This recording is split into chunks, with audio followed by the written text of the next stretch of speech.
Corona महामारी के दौरान जब सभी गतिविधियों पे प्रतिबंध लगे हुए हैं, तो उसी वक़्त ये सरकार ने जल्दबाज़ी में 3 विधेयक पार्लियामेंट में लाए और उनको पारित किया।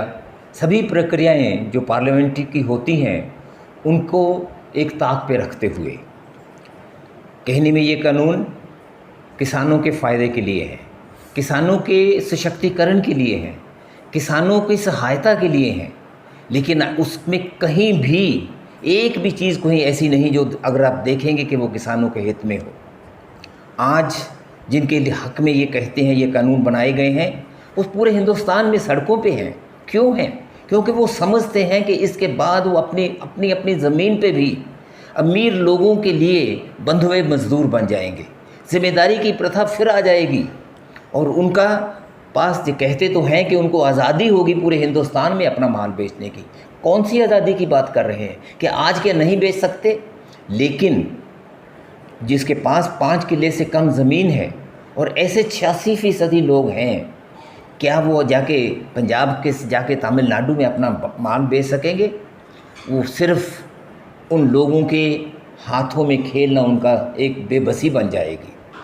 आज ये ज़रूरत है कि जो इन्होंने मिनिमम सपोर्ट प्राइस, न्यूनतम समर्थन मूल्य, जो एक प्रथा बहुत लंबे समय से चलती आई है, जिसके साथ किसान के लिए ये गारंटी होती है कि कोई भी बात हो सरकार ये अपने ज़िम्मे लेती है कि इस कीमत पर जो सरकार आए साल आए वर्ष उसको ऐलान करती है, उस पर वो सामान सरकार खरीदेगी। इसके बाद वो ख़त्म हो जाएगा। बेशक प्रधानमंत्री और सरकार के सभी और स्पोक्सपर्सन्स कह रहे हैं कि ये नहीं होगा, लेकिन सीधे तौर पे ये हो जाएगा, क्योंकि जब मंडियां ही नहीं रहेंगी तो मिनिमम सपोर्ट प्राइस कहाँ मिलेगा? कौन देगा? कहाँ सामान उनका उठाया जाएगा? वो तो सीधे किसानों के साथ करार ऐसे करेंगे, जो सौदा करेंगे जिसके कारण किसान के बस में नहीं रहेगी बात, और उसके पास कोई डिस्प्यूट रिड्रेसल फोरम भी नहीं रहेंगे।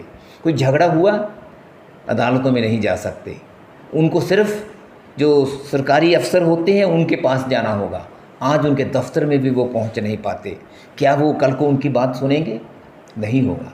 और सिर्फ किसान ही नहीं, सिर्फ आड़ती ही नहीं, जो मंडियों में काम करते हैं, तुलाई का काम करते हैं, जो सफाई का काम करते हैं, जो उनको बोरों में डालते हैं और उसकी बाद में लदाई करते हैं ट्रकों वगैरह में, वो सब कहाँ जाएंगे? ये लोग बड़े जो आएंगे पूरे के पूरे मार्केट पे ये कब्ज़ा कर लेंगे। आज लगता है कि ये किसान अनाज के उपज को बढ़ावे के लिए है, लेकिन नहीं है। ये सिर्फ उन लोगों का सशक्तिकरण और होगा जो उनके हाथ में पैसा है, और ऐसा दिन आएगा वो किसान तो समाप्त होंगे ही, वो लोग सरकार की नीतियां भी तय करेंगे।